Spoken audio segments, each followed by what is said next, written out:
positive forces. Greetings to all and welcome to this channel. My name is Wahab. I'm a visual artist living in the city of Calgary, Canada, and I'm also founder of Louder Society, a non-profit organization that enhances public health through art and creativity. This is an introductory video to this channel through which I will be sharing more contents regarding to how to practice positive psychology and develop higher emotional intelligence through practicing art and creativity. In this video, I would like to just give a very brief biography about myself and what I'm all about.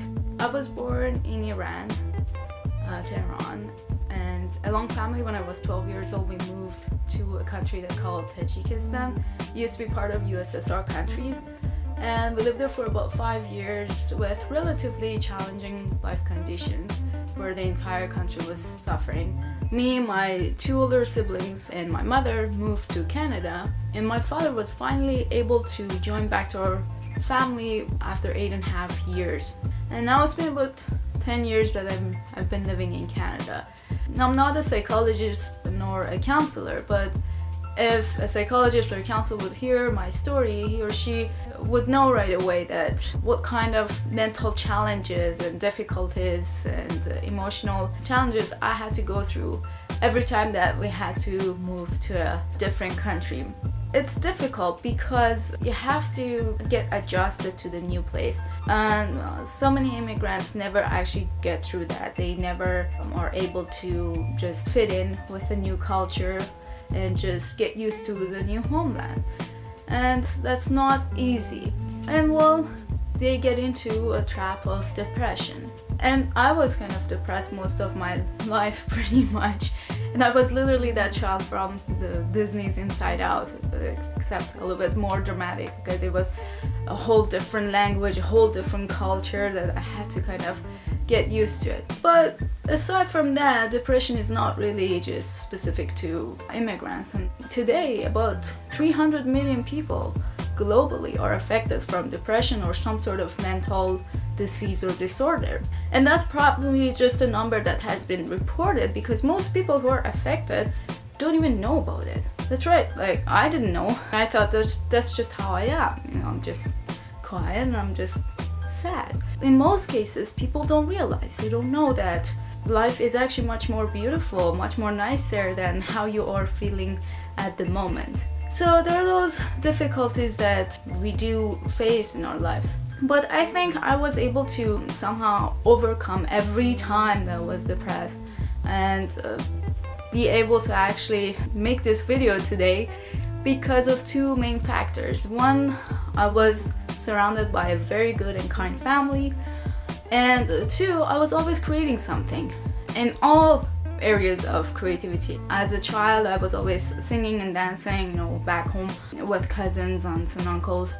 And then from the time that my parents discovered I had some talent for visual arts, they put me right away in different art classes and provided me with private art lessons. Then I remember at the age of 12, I actually directed a musical play. I was in grade 5 and it was a full Persian song that I asked a few of my classmates to just join me and play some music on it, and another person was playing it and I was a storyteller, and we played that play for a whole week at our elementary school. Then when we were living in Tajikistan, again I found my way back to arts. I found this art school for children where I not only continued my visual art, I also started learning how to play violin, and to this day I'm still playing the violin, and I'm actually playing in a community orchestra, a symphonic orchestra band, which I enjoy a lot.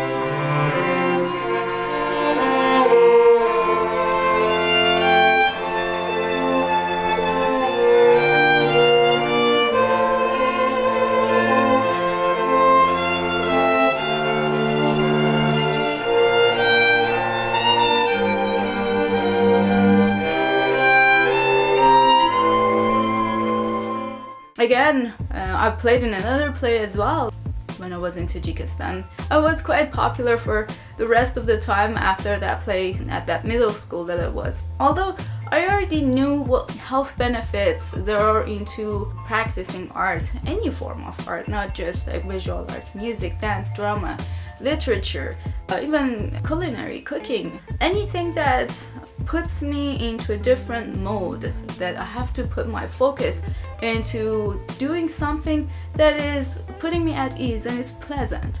And there is no force upon me to finish it at a specific time or anything like that. And it just allows me to relax and reflect and enjoy the moment instead of being sad about past and worrying about the future.